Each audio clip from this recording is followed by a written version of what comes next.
بلى من كسب سيئة وأحاطت به خطيئته فأولئك أصحاب النار هم فيها خالدون والذين آمنوا وعملوا الصالحات أولئك أصحاب الجنة هم فيها خالدون۔ ترجمہ، کیوں نہیں جس نے گناہ کمایا اور اس کی خطا نے اس کا گھیراؤ کر لیا تو وہی لوگ جہنمی ہیں، وہ ہمیشہ اس میں رہیں گے، اور جو ایمان لائے اور اچھے کام کیے وہ جنت والے ہیں، انہیں ہمیشہ اس میں رہنا۔ بلا من کسب سیئۃ واحاطت بہ خطیئتہ، کیوں نہیں جس نے گناہ کمایا اور اس کی خطا نے اس کا گھیراؤ کر لیا۔ تفسیر صراط الجنان میں ہے، اس آیت میں گناہ سے شرک و کفر مراد ہے، اور احاطہ کرنے سے یہ مراد ہے کہ نجات کی تمام راہیں بند ہو جائیں اور کفر و شرک ہی پر اس کو موت آئے، کیونکہ مومن خواہ کیسا بھی گناہ گار ہو گناہوں سے گھرا نہیں ہوتا، اس لیے کہ ایمان جو سب سے بڑی نیکی ہے وہ اس کے ساتھ ہے۔ وَإِذْ أَخَذْنَا مِيثَاقَ بَنِي إِسْرَائِيلَ لَا تَعْبُدُونَ إِلَّا اللَّهَ وَبِالْوَالِدَيْنِ إِحْسَانًا وَذِي الْقُرْبَى وَالْيَتَامَى وَالْمَسَاكِينِ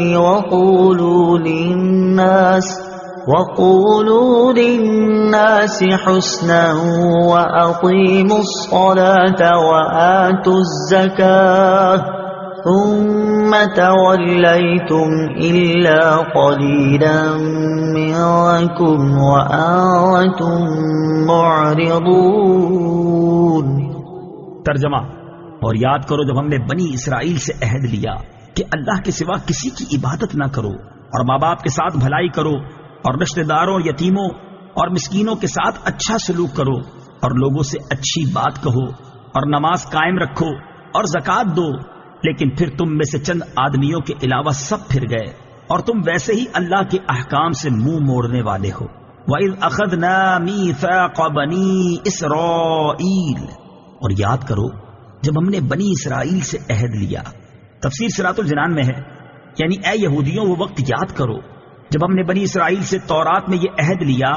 کہ تم اللہ تعالیٰ کے سوا کسی کی عبادت نہ کرو، کیونکہ اس کے علاوہ اور کوئی عبادت کا مستحق نہیں، اور اپنے ماں باپ کے ساتھ بھلائی کرو، اور رشتہ داروں، یتیموں اور مسکینوں کے ساتھ اچھا سلوک کرو، اور لوگوں سے اچھی بات کہو، اور نماز قائم رکھو اور زکوٰۃ دو۔ لیکن اسے قبول کرنے کے بعد ان میں سے چند آدمیوں کے علاوہ سب اس عہد سے پھر گئے، اور تم بھی اپنے آباء و اجداد کی طرح اللہ تعالیٰ کے احکام سے منہ موڑنے والے ہو۔ اس سے معلوم ہوا کہ بنی اسرائیل کی عادت ہی اللہ تعالیٰ کے احکام سے اعراض کرنا اور اس کے عہد سے پھر جانا ہے۔ وَبِالْوَالِدَيْنِ إِحْسَانًا،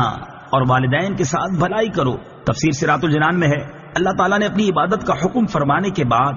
والدین کے ساتھ بھلائی کرنے کا حکم دیا۔ اس سے معلوم ہوتا ہے کہ والدین کی خدمت بہت ضروری ہے۔ والدین کے ساتھ بھلائی یہ ہے کہ ایسی کوئی بات نہ کہے اور ایسا کوئی کام نہ کرے جو ان کے لیے باعث تکلیف ہو، اور اپنے بدن اور مال سے ان کی خوب خدمت کرے، ان سے محبت کرے، ان کے پاس اٹھنے بیٹھنے، ان سے گفتگو کرنے اور دیگر تمام کاموں میں ان کا ادب کرے، ان کی خدمت کے لیے اپنا مال انہیں خوش دلی سے پیش کرے، اور جب انہیں ضرورت ہو ان کے پاس حاضر رہے، ان کی وفات کے بعد ان کے لیے ایصال ثواب کرے، ان کی جائز وصیتوں کو پورا کرے،